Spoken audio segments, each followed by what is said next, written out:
ভারতে একসাথে 10টি মিসাইল ছুড়বে পাকিস্তান।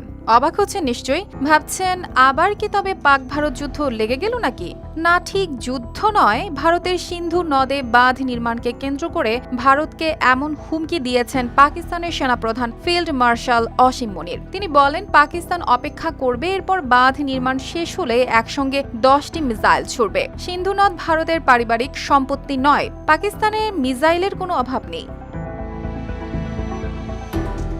শুধু তাই নয়, অসীম মুনির আরও সতর্ক করে বলেন, যদি পাকিস্তানের অস্তিত্ব হুমকির মুখে পড়ে তবে তারা অর্ধেক পৃথিবী ধসিয়ে দেবে, তারপর নিজেরাও ধ্বংস হবে। মার্কিন মাটিতে দাঁড়িয়ে দেওয়া এই হুঁশিয়ারি যেন এক ঝটকায় পুরো অঞ্চলে ছড়িয়ে দিয়েছে পারমাণবিক যুদ্ধের শীতল আতঙ্ক।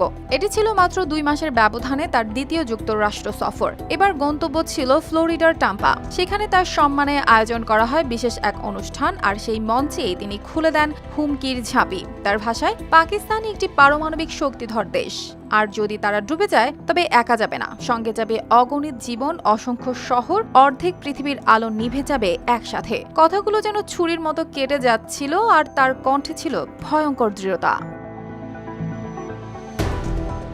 পটভূমিতে রয়েছে দুই দেশের উত্তপ্ত সম্পর্কের সাম্প্রতিক অধ্যায়। চলতি বছরের মে মাসেই ভারত ও পাকিস্তানের মধ্যে 4 দিন ধরে চলছিল সশস্ত্র সংঘর্ষ।